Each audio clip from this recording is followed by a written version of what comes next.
La audiencia fue solicitada por el CELS para exponer sobre la afectación a los derechos a la libertad de expresión, de información y a la comunicación producidos por los 3 decretos del Poder Ejecutivo que modificaron la ley audiovisual. El impacto de su anulación por decreto del Poder Ejecutivo ha sido muy alto y las expectativas en esta audiencia son también muy elevadas. Con el pretexto de las falencias en la aplicación de esa ley, que muchos de nosotros hemos señalado en distintas oportunidades, y con la promesa de una futura ley de convergencia tecnológica, se sustituyó un esquema participativo y multisectorial por otro de regulación y gestión puramente estatal, que excluye a la sociedad civil de las autoridades de aplicación y de los consejos federales, cuyos integrantes fueron removidos sin seguir los procedimientos legales que los amparaban. Esta es así una política de hechos consumados, que habilita una mayor concentración en vez de limitarla. La compra-venta de licencias, como si fuera una mercancía que no tuviera relación con la circulación de la información y con el debate de ideas, que son esenciales para una sociedad democrática y su capacidad de decidir libremente sobre su destino, reducen el pluralismo y la diversidad y niegan el derecho a la comunicación a vastos sectores. Estas decisiones del gobierno nacional benefician a las grandes empresas en detrimento de las pequeñas y de aquellas que no tienen fines de lucro, y deja como excluyentes protagonistas a las mayores empresas y al Poder Ejecutivo, de lo cual escucharemos aquí elocuentes ejemplos. El Poder Ejecutivo ha sostenido que todos podrán competir en el mercado, pasando por alto las diferencias de escala que sin regulación estatal derivan en la ley del más fuerte. Si la implementación de la ley audiovisual era incompleta e imperfecta, cosa que no es tema de esta audiencia, el nuevo gobierno tenía la posibilidad de corregir esos aspectos, pero no suprimir de un plumazo un marco jurídico que garantizaba la comunicación como un derecho de toda la sociedad y decretar la ley de la selva, donde los grandes jugadores se quedarán con todo y dejarán a la sociedad sin nada. Argentina exhibe altos niveles de concentración en las actividades de comunicación. Vayan como ejemplo los siguientes. Casi el 40% de las licencias de televisión abierta están en manos de 2 grupos. En tanto que en la televisión de pago, que es el sistema por la cual el 83% de los hogares en la Argentina accede a la televisión, casi el 70% de los abonados está controlado por 2 grupos. Sin embargo, las nuevas normas decretadas por el gobierno dan la espalda a este problema, obstaculizan la competencia y por lo tanto potencian la concentración. El gobierno prorrogó automáticamente todas las licencias abiertas por 5 años con opción a una renovación casi automática por otros 10. Con ello, por una parte, se impide la realización de concursos para el uso de espectro, que es un recurso público. Asimismo, se obtura el acceso a ese recurso por parte de otros actores de la comunidad, discriminándolos en este aspecto. Y, consecuentemente, se perpetúa la concentración. Vamos a marcar, en principio, pero hay más, 3 estándares que resultan violentados por las normas legales impuestas por el Poder Ejecutivo. El primero atiende a quitarle la autarquía legal reconocida en las 2 legislaciones, Argentina Digital y la Ley de Servicios de Comunicación Audiovisual, a sus autoridades. El segundo es la violación del estándar de la obligación de transmitir o más carry, y el tercero atiende al principio de legalidad. ¿Qué dice el estándar? Que hace falta para asegurar la independencia de la autoridad de aplicación y fortalecer su legitimidad, que exista un órgano colegiado cuyos miembros sean elegidos a través de un proceso de designación transparente que permita la participación ciudadana y por criterios de selección previos y objetivos de idoneidad, plazos de duración de mandatos que no coincidan con los de quienes los designan, mecanismos de remoción de los integrantes transparentes que garanticen solo ante faltas muy graves previamente establecidas por ley, debido proceso y revisión judicial. A partir de la instrumentación del Primer decreto de necesidad de urgencia, se le quitó autarquía por sujetarlo al Ministerio de Comunicaciones a ambas autoridades. La remoción de los 14 miembros de las dos autoridades se realizaron sin cumplir con estos estándares. Y la remoción de los consejos federales, en un caso de 38 personas y en el otro caso iniciada su conformación, en el caso de Argentina Digital, de más de 30, también se hizo sin ningún tipo de consideración y se designó o se estableció al ministro de Comunicaciones como titular de los derechos de ambos consejos. En la legislación anterior había 2 por el Ejecutivo, 3 propuestos por el Parlamento, 2 por los consejos federales. Pasamos a una conformación con el mayor de los respetos, sin consideración previa de las candidaturas, con 4 designados por el Poder Ejecutivo, 3 por el Congreso, por primera, segunda y tercera minoría, todos ellos removibles sin expresión de causa por decreto del Poder Ejecutivo, incluidos los de la oposición política que eventualmente fueran designados. La segunda consideración hace a la exclusión de los servicios por suscripción de la Ley de Servicios de Comunicación Audiovisual. Esto implica, pero no solo, la anulación del principio del must carry. El estándar dice que hay que contar con principio de must carry y que los estados deben adoptar estas medidas para garantizar el ejercicio de la libertad de expresión, la pluralidad, la diversidad, la descentralización geográfica de la producción y el establecimiento de reglas para dotar de mayor diversidad a la televisión a través de este régimen, incluidos las televisoras abiertas. Quiero referirme, en primer lugar, a la intervención de la autoridad federal. Y quiero destacar que si bien esta se difundió como el desplazamiento del presidente y su reemplazo por un interventor, en rigor se removió de sus funciones a la totalidad de los miembros de la AFCA. Ese directorio estaba formado por 7 miembros, solo 2 de los cuales eran designados por el Poder Ejecutivo, 3 provenían del Congreso y 2 eran propuestos por un Consejo Federal multisectorial y federal, y uno de ellos establecía el artículo 14 de la ley, debía ser un académico representante de las facultades o carreras de comunicación. Tras haberlo intervenido por 180 días, el decreto que crea ENOCOM suplantó a este directorio. La nueva conformación, que ya fue detallada por el doctor Loretti, excluye por completo la representación universitaria y entendemos esto como una regresión. El Consejo Federal tenía, entre otras funciones, designar los jurados para los concursos de adjudicación de licencias y los jurados para los concursos del Fondo de Fomento de Medios Comunitarios e Indígenas. Ese Fondo de Fomento para Medios Comunitarios e Indígenas se encuentra paralizado. Hay más de 300 organizaciones que concursaron, ganaron concursos, firmaron los convenios correspondientes y no cobraron los subsidios. Tampoco se planificaron los que corresponderían al presente año 2016. La Dirección de Proyectos Especiales, a cargo de este fondo y de la relación con medios escolares, indígenas y comunitarios, está paralizada. Tenía 20 empleados, quedan hoy 4. Mientras compraventas y fusiones de empresas son autorizadas y se prorroga en forma automática las licencias, cientos de trámites de concursos de radio y televisión, abierta y por cable, están demorados. Hay más de 200 concursos de radio y televisión digital pendientes de resolución. La normalización en la banda de frecuencia modulada quedó postergada mientras avanzan rápidamente los grupos concentrados. Unas 180 radios censadas y reconocidas esperan la posibilidad de tener sus licencias para ocupar definitivamente el 33% del espectro tal como establece la ley. La Declaración Conjunta de Relatores y Relatoras Especiales de Libertad de Expresión del 2014 sobre universalidad y el derecho a la libertad de expresión dice que recomienda a los estados crear y habilitar un marco jurídico para medios de comunicación comunitarios. Ese marco jurídico existía en Argentina y hoy se desconoce y vulnera en una clara regresión. Lo más relevante que venimos a plantear aquí es uno de los más desafiantes compromisos que ha asumido el gobierno del presidente Mauricio Macri en materia de derechos humanos: restituir el pleno ejercicio de la libertad de expresión en nuestro país.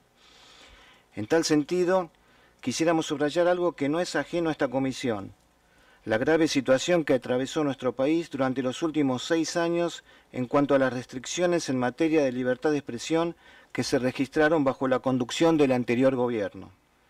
Como ustedes bien saben, el año pasado fue crítico para el ejercicio del periodismo en la Argentina.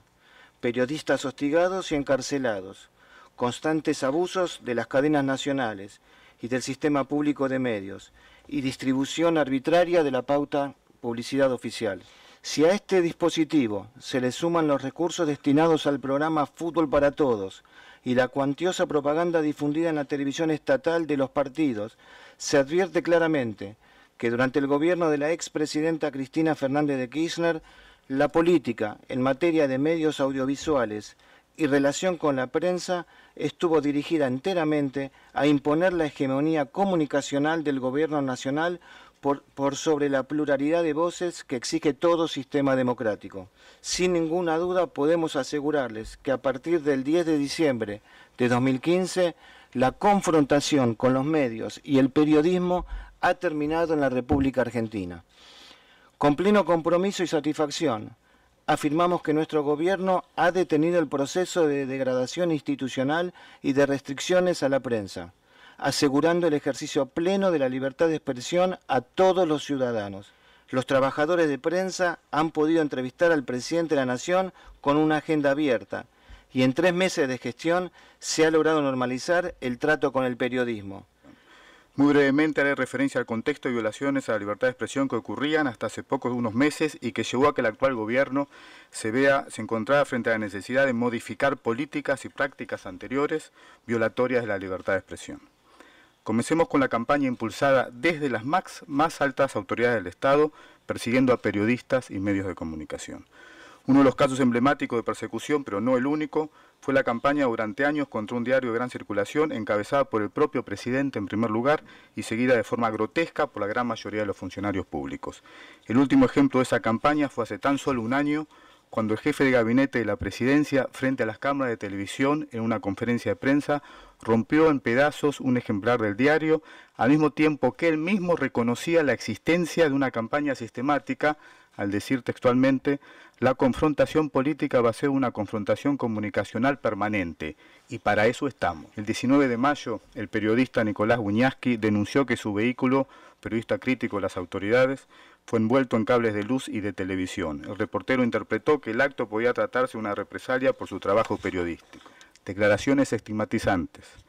El 20 de enero, el presidente de la Cámara de Diputados, Julián Domínguez, cuestionó en una conferencia de prensa a un propietario de un diario de gran circulación por buscar generar un clima de incertidumbre con las portadas los días previos a la muerte del fiscal Nisman. Estimados comisionados, lo que acabo de presentar es el contexto de libertad de expresión en Argentina durante solamente el año 2015. Si bien la situación era grave con anterioridad, en beneficio del escaso tiempo, me limité principalmente al último año y solo algunos ejemplos. Una evaluación seria de la Ley de Servicio de Comunicación Audiovisual deja la conclusión que su aplicación e implementación fue deficiente, selectiva, parcial y partisana. ¿Y qué decir de la Ley Argentina Digital? Una ley que, además de modificar la Ley de Servicio de Comunicación Audiovisual, tuvo una redacción muy imprecisa que habilitaba nuevas discusiones en el proceso de reglamentación y además daba enormes poderes a la autoridad de aplicación. Por estas razones, se dispuso la creación de una comisión para la elaboración del proyecto de reforma, actualización y unificación de ambas leyes. No cabe duda, señor presidente, que la situación que se vivía en el país con respecto a la libertad de expresión ameritaba medidas inmediatas en tiempo y en forma. Tampoco cabe duda, señor presidente, que mirar la libertad de expresión por una foto y no ver toda la película es limitar la libertad de expresión. Tampoco cabe duda que nosotros en el Estado cumplimos nuestra palabra en políticas públicas. Lo que significa la situación de medios de comunicación y en el caso argentino, que ha sido uno de los primeros países que ha impulsado este debate en el continente y al cual van entrando algunos países como el mío, el tema de la concentración de medios. Porque la concentración de medios sin duda es dañina, es contrario al derecho de los receptores de la información. Yo quisiera por eso dejar 2 o 3 preguntas. Quisiera saber la postura de las partes acerca de si el proyecto o la norma que finalmente pudiera plasmarse, qué va a hacer, si es que algo va a hacer, frente al tema de la concentración de medios. ¿Cómo lo va a enfrentar? ¿Va a hacer algún cambio? ¿Va a abstenerse de tocarlo, que es dejar las cosas a la libertad, digamos, de la situación existente? Me parece eso importante. El tema que levantó don Santiago Cantón sobre el contexto, no sé cuál observaciones tendrían los peticionarios sobre el contexto y si ese contexto exigía de alguna forma algún tipo de cambio, si bien es cierto que han colocado sus preocupaciones y críticas sobre cómo se hizo el cambio, ¿no? Que es lo que entiendo por los decretos. Señor presidente, yo lamento realmente que la delegación del Estado argentino haya perdido sus preciosos minutos en hablar del pasado y no contestar una sola de nuestras observaciones sobre el tremendo daño que está causando esta legislación transitoria, porque es transitoria, pero tiene efectos jurídicos que ya se están llevando a cabo. Entonces, por un lado han hablado de un gobierno que hoy no existe, han hecho una serie de descargos de tipo político totalmente respetables pero impertinentes. Y por otro lado han hecho una expresión de deseos. Están elaborando un proyecto que va a cumplir, veamos si va a cumplir. Lo que han hecho hasta ahora no cumple. Bueno, gracias. Disculpe, señor respecto de la participación y del pluralismo, a las autoridades anteriores las sacaron con la policía antes de firmar el decreto que realizaba la intervención. Eso es lo que nosotros vemos ya producido. Ojalá lo que están ofreciendo se produzca, pero hasta ahora no ha sido así. Nosotros siempre vimos la película completa de la sociedad civil, nunca vimos la foto, y creemos que hoy estamos viendo una película que ya la vimos, una película repetida. Como vicepresidente del disuelto Consejo Federal de Comunicación, las funciones eran amplísimas, ad honorem y en representación de todas las organizaciones de la sociedad civil. Hoy, disuelto por estos DNU. Queremos dejar claro que con estos DNU no podemos competir contra los grupos concentrados, dado la programación, publicidad y eliminación de los techos de concentración, que es fundamental. Librados a estas condiciones de mercado no vamos a poder sobrevivir y de esta forma se atenta contra la pluralidad de voces que tanto se declama. Le doy la palabra al cooperativismo. Señor presidente, señor Eguiguren, si bien me dirijo a todos, responderé a su pregunta puntualmente, señor presidente. Nosotros somos cooperativas, somos del interior. Muchos de los temas tratados aquí son epifenómenos para nosotros. Nosotros vivimos los hechos reales. Somos 240 cooperativas del interior del país, la mayoría de ellas de servicios públicos, y de esas 240 hay 60 más que están esperando obtener licencia. Nunca en la historia del movimiento cooperativo tuvimos acceso a licencia de comunicación. Nunca. Porque decían que éramos entidades sin fines de lucro y solamente podían tener licencia las entidades con fines de lucro. Con la ley de medios anterior, la que ahora está siendo objetada, logramos las cooperativas tener medios de comunicación y canales de cable. Conocemos muy bien la influencia que esto ha tenido, la cantidad de trabajo que ha generado y la pluralidad de voces que ha permitido. Ahora, todo eso con el DNU, esos DNU del nuevo gobierno, todo esto está en riesgo. ¿Por qué? Porque ha desguazado el carácter antimonopólico de la ley de medios, le ha quitado a los grupos concentrados todas las restricciones que impedían, señor Eguiguren, todas las restricciones que impedían depredar el servicio de la televisión por cable. Nosotras las cooperativas estamos en mucho riesgo. Señor presidente, es inusual que nuestras organizaciones populares puedan acceder a una instancia como esta. Cientos de cooperativas, cientos y miles de ciudadanos solidarios depositan la confianza en ustedes. Muchas gracias. Muchas gracias. Los argumentos del oficialismo son ninguno y no asumen y no reconocen el daño que se ha causado desde que este decreto 267 ha sido implementado en diciembre del 2015. Y desde la tarea parlamentaria nosotros estamos, bueno, el otro día perdimos vergonzosamente para ellos, fue una vergüenza, fue anticonstitucional el procedimiento por el cual se votó y por el cual se constituyó esa sesión, que no tuvo quórum durante 45 minutos. Ustedes saben que se espera media hora el quórum y después se levanta la sesión. Y el quórum se constituyó recién a los 45 minutos, casi 50 minutos de la hora fijada. Y después el sistema de votación, que fue absolutamente irregular. Incluso curiosamente delante de la propia comisión no llegó a dar cuenta de por qué estos decretos de necesidad de urgencia tienen las características que tienen en relación al favorecimiento de la concentración de medios y en relación también a la violación de estándares de libertad de expresión y de pluralismo democrático, como son, por ejemplo, el hecho de que el directorio de la actual entidad de ENACOM está con absoluta preponderancia del Poder Ejecutivo, que es algo que va por fuera de la noción de autarquía e independencia de este organismo en relación al poder político, bueno, y también al económico, que es lo otro que se plantea.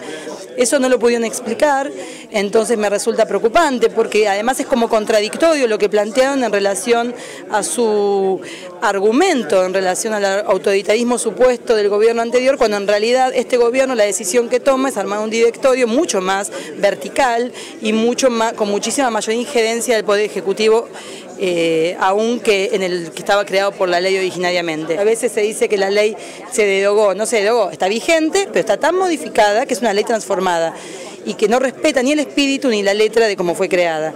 Así que esperamos que sean las recomendaciones pertinentes y esperamos que el gobierno argentino las responda, no con promesas, no con intenciones, sino con hechos concretos que realmente respeten los derechos humanos. La audiencia fue convocada para discutir la incompatibilidad con los estándares internacionales de los decretos 13, 236 y 267 del gobierno de Mauricio Macri, y las exposiciones de los peticionarios, que eran representantes de la sociedad civil vinculados a la coalición por una comunicación democrática, fueron muy sólidas y muy apegadas a lo que se estaba demandando.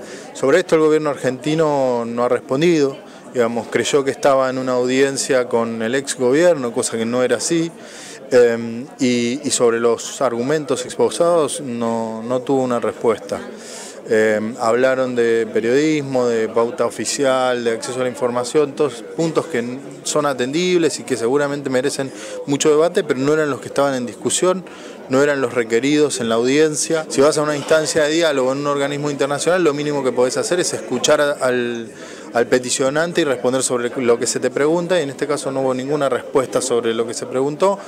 El gobierno lamentablemente repitió una práctica que sostuvo durante la campaña electoral y en otros momentos, que fue hablar de otra cosa, de otros temas, digamos, una técnica de comunicación que se le ha adjudicado a Durán Barba, de hablar de otras cosas y no sobre lo que se pregunta. La verdad es una pena, quedó evidenciado en una instancia internacional y quedó claro que los peticionarios tuvieron que ir a esa instancia porque efectivamente el diálogo no está funcionando en nuestro país. Desde la coalición hemos estado y seguimos estando abiertos al diálogo, a la participación, pero claramente nos vemos en la obligación de manifestar, como lo hemos hecho, el rechazo a decretos que han violado los estándares internacionales y que se han llevado puesto una ley discutida a lo largo y ancho del país, en todas las instancias, en las legislativas y en las judiciales, ratificado por la Corte Suprema en 2013, con lo cual no es la palabra nuestra, sino lo que fue una política de Estado consensuada y con